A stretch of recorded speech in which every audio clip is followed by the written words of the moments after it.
So you went out and got yourself a Sony a7 IV, and now you want to learn how to use it. Well, you found the right video. My name's Jared with Gear and Light. We're going to learn how to use our Sony a7 IV today. The Sony a7 IV is a fantastic camera in the hybrid category, meaning it shoots great photos, as a great capable photo camera, as well as a camera that shoots fantastic video. And we're going to talk about some of the settings of the camera. We're going to just go through it pretty quickly here because I want to keep this video under 20 minutes. But for those of you that are really interested in an in-depth look into your camera, you want to learn everything that there is to know about it, including how the menu system works, how to set up the camera, how to take better photos with the camera, and even how I've used different camera settings to capture different types of photos, you're going to want to check out my intro to the Sony a7 IV course that's linked down below. And so let's grab our camera and get started. On the top of the camera, we've got our mode dial for different shooting modes. I typically shoot in manual mode, but there are several shooting modes here, as there are on most cameras, including custom modes that allow you to save settings so that you can recall those settings. So it has 3 modes for that. One of the new things on this camera is that they moved the video switch right below the shooting mode dial. And so we have a dial here down below that allows us to rotate between photo mode, video mode, and SNQ mode. And it has a little lock on it. And so you actually have to push in a little bit with your fingertip and then rotate that around. What's great about this is that, it's easy to get between the 2 different modes, but you can still shoot video when you are in photo mode. You don't have to switch, but if you do switch, you get more of those video specific settings. So the camera is always ready to go for shooting video, but if you want the video settings, like being able to see what your audio levels are before hitting the record button, having specific video settings that may be different than your photo settings, switching into that video mode is the best option before hitting that record button. So of course we got the on-off switch here, the record button. We've got a custom function button here on top that by default comes mapped to your focus area. And then just like most cameras, we can adjust our aperture here if you're in one of those modes that allows for aperture adjustment. We've got a dial back here for adjusting our shutter speed, and we have a dial over here that is lockable that is for our exposure compensation. On the back of the camera, we've got another custom button here, custom 3, which is mapped to our focus modes. We have our menu button, which we'll go into in a moment. We have our C1 custom button that is mapped to white balance. Our autofocus on button, which also is the zoom in button if you're using clear image zoom or if you are previewing an image back. So if I was looking at an image and I wanted to zoom in, I press that button and it zooms right in. And then of course I can use my dial here to rotate and zoom in and out. And then I can use my D-pad here to move around the image and see more of the image. We have our AEL, our auto exposure lock button on the right, which is for some of the manual assist modes, which I call them.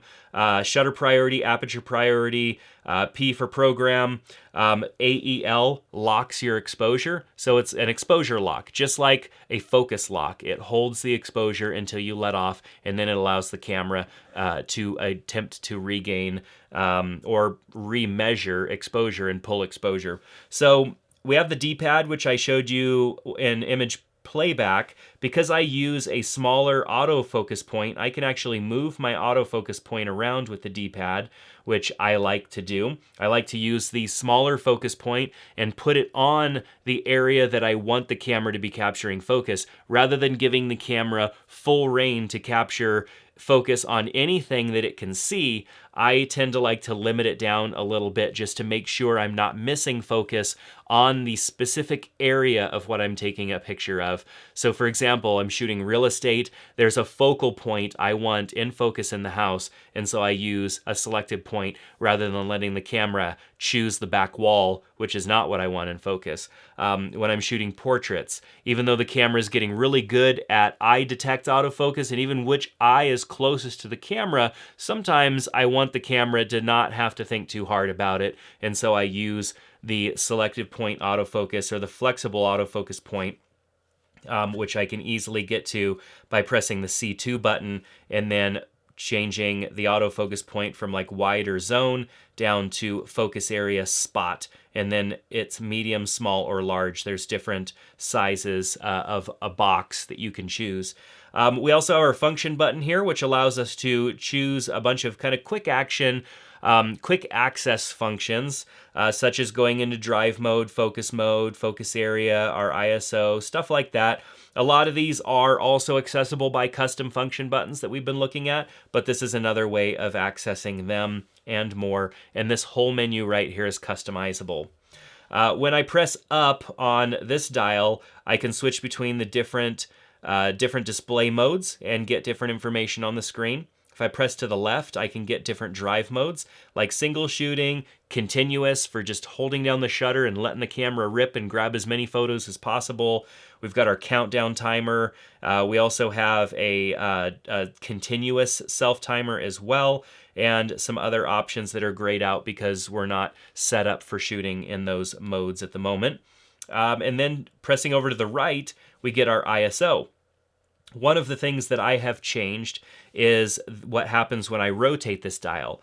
I don't want to have to press to the right to get to ISO. I just want to be able to rotate the dial and change the ISO easily. And so I have that changed in my settings and have mapped the rotation of this dial to ISO, making it easy for me to adjust the ISO. The playback button to see our previous images is right here, and of course I can move between those using pressing from side to side here, or of course I can also use the D-pad for that. To get between those. The trash can, self-explanatory for deleting images, so you want to be careful there. And there is a variety of things that you can do when you're playing back an image. For example, seeing the histogram, seeing the little blinkies that display areas that are either too dark or blown out, and then I can toggle through and get the information on that image.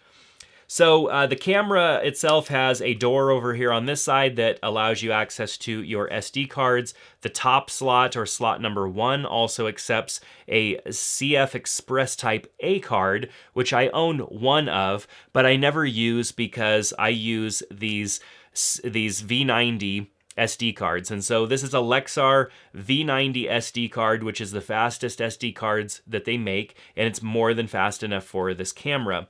Now, if you're not going to be shooting a lot of fast continuous for a long period of time, a lot of images in a row, you don't even need to go with a V90 card. You can go with a V60 card. You could probably even get away with a V30 card. But if you're going to be shooting 4K video at 60p, then I do recommend having at least a V60 card, if not springing for that V90 card. Not only is it going to make it easier for your camera to read and write data to that card, because it's a faster card, but when you take that card out and put it in your computer, copying that data off of your card onto your computer is going to be much faster because the read and write speeds of the card is much faster.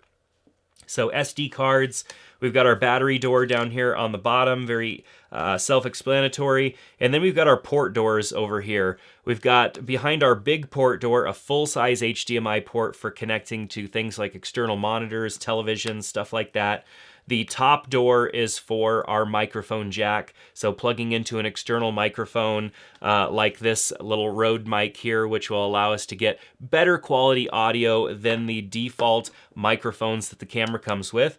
Below that, we've got a bigger door, but just for a headphone jack, and that allows us for monitoring of our audio levels through the camera. So whatever audio the camera is capturing, we can monitor it right there. And then down below that, we have a USB Type-C, which is a data connection also, so we can charge the USB Type-C connector to a charging brick of some sort and charge our camera. We can also plug our camera directly into our computer for transfer and stuff like that. And then there is a micro USB port here for use with things like external follow focus devices and stuff like that. Remotes and stuff. There are wired remotes that you can get. You could plug them in utilizing that port. On this particular lens, we have a manual focus, autofocus switch, and we also have a focus lock or a focus hold switch as well. So even if we are shooting with autofocus and our camera has achieved focus, we can press down this button, and even if we let off the shutter button and press the shutter button down a little bit, the camera is not going to try and focus again because we have locked focus. And so I really like lenses that have this feature on the side of them, being able to focus lock so that the camera doesn't try to change focus. Think about those scenarios where things are happening fast or you're waiting for something to happen and it will happen fast.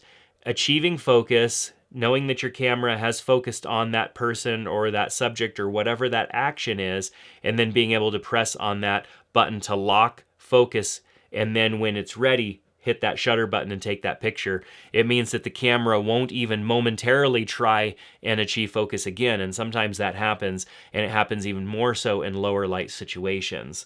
So that is a general walk around of the camera. We're going to quickly go into the menu and look at a couple of settings here. If we go into image quality, you can change the image quality of the JPEG image and change that to HEIF, which is a better format, just not as acceptable yet on all devices, but it is a better compression format than a JPEG image. However, I do really recommend capturing raw images as well and not just sticking with that. And you can see here, I'm capturing both RAW and JPEG. And so if I go into my recording media settings here, I can go in and change what is being recorded. I actually have 2 SD cards in this camera.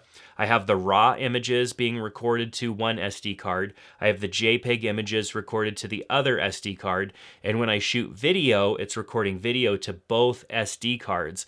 And that gives me backups. That means that if one SD card becomes damaged or corrupt, I still have another SD card with JPEG images on it. The reason that I shoot both RAW and JPEG is that sometimes a RAW image will get corrupt. I've had it happen before. It doesn't happen very often, but I have had a RAW image get corrupt. I do prefer RAW images because there's more data available there than a compressed image. And so if I need to make changes in something like Adobe Lightroom, I have a lot more data to work with in a RAW image than I do a JPEG. So the JPEGs make great backups for my RAW images. And then with video you can't really, like, they're in 2 different versions or whatnot, or there isn't really, unless you're recording externally out of the camera to something else, you don't really have a way of backing it up unless you just have it record to both cards at the same time. And so it's cool because you can come in here and you can tell the camera that I want to sort recording. So sort recording, and then I'll set for video simultaneous recording, so it's recording to both. And then I can go down to image quality settings and I could say, okay, I want a RAW image, and then in slot 2, I want a JPEG with the quality of fine, which is not extra fine, not standard, it's kind of middle of the road compression, and set that up accordingly. I can also go into my video formats and adjust video here. I shoot in the XAVC S4K because that gives me 3 options as far as frame rates. And so if I go down to movie settings and look at frame rates, I get 30, 60, and 24. Most of the time I'm shooting in 24 unless I need that 60p for slow motion, then I will switch over to 60p. And then for my record rate, my record setting, I will set it to 100, 422 10-bit, and that makes sure that I'm getting the highest quality video image that I can get without going into the higher end settings on the camera, which just creates massive video files. I only use those if I know that I'm going to need to do some intense color correction and I need that extra data. Most of the time, XAVC S4K is perfect for me. So if we go down into media, we would have our format menu here where we would format our cards. I recommend formatting your cards within the camera, not on your computer. I don't even recommend trashing your images and then emptying the trash on your computer and then putting the card back in. I recommend making sure that you have the images and video that are on your cards backed up somewhere else. Put the cards back in your camera and then format them right here. There are a lot of other menu items, and I go into these in great great detail in the course. Moving down, we have lots of exposure and color options here. And so setting the limits of our ISO range, our exposure compensation, metering. If you're going to connect a flash, there's settings for that here. White balance, and then also in autofocus, setting your autofocus sensitivities for both photo and video. Your AF tracking, eye and face tracking also can be set up here. And then there's some focus assist modes as well for both photo and video shooting. We also have our playback menus here, which shows us all of the different things we can do when we're playing back an image, as far as, you know, default magnifications, which card we want the playback to come from, all that good stuff. And then down here under network, this is where we would connect our camera to things like Wi-Fi networks, Bluetooth to our phones for pulling in GPS data from our phones using the Imaging Edge app from Sony, and also things like wired LAN network connections, which of course, because this doesn't have a Ethernet port on the side of it, would require an adapter plugged into the USB-C port. And then some settings like for setting our area, date and time, resetting our settings, loading settings. You can actually save the settings from one camera and sync them over to another one, which is a pretty cool feature. Touch operation for the touch panel control on the back. And then, of course, moving through things like connecting devices, USB devices to the camera for things like software updates, and there's different USB modes there. External output modes that work with that HDMI port that will then go out to either a monitor or a digital recorder. And then version for being able to check the version of both the camera and the lens, and if there are software updates available, you can connect your camera to your computer and run that software update. Those software updates are available from the Sony website. So that's a walkthrough of the camera. I hope that it helped you understand a little bit more about the different features and functions of the camera and how to use them. The best advice that I can offer you is to take your camera out and start shooting. Start to learn what some of these shooting modes do. If you're not familiar with shooting in manual mode and adjusting your shutter speed, aperture, and ISO on your own, start out either in automatic mode, which is fine. Shooting in automatic mode means that your camera is going to do pretty much all the work for you, but you're not really going to have much control over your image. You can then move on to a aperture priority mode, which allows you to control the aperture of your lens while allowing the camera to do the rest of the thinking. And of course, shutter speed or shutter priority mode being the similar to the aperture priority, but allowing you to control shutter while the camera controls aperture and ISO. And then, of course, there being custom settings and recall settings in here as well. But for me, the true performance of the camera is unlocked when you learn manual mode. And I do explain briefly manual mode in my course, my introductory course to the Sony a7 IV. So if you're interested in not only learning more in detail about your camera, but also how I utilize the settings of the camera to capture great images and great video, the course is definitely the next step for you. So the link is down in the description below. If you have any questions about the Sony a7 IV, please feel free to ask down in the comment section. I'll do my best to answer them down there. This is a fantastic camera, and I've been using it pretty much non-stop for the last month and a few days at the time of recording this. Here we are at the beginning of February in 2022. So as I move more in utilizing this camera more into the future, I'll have more experience and more to report back. So make sure to subscribe to the channel and give me a thumbs up so I know that you enjoyed this video. But that's going to do it for today. Thanks a lot, and we'll see you back in the next one.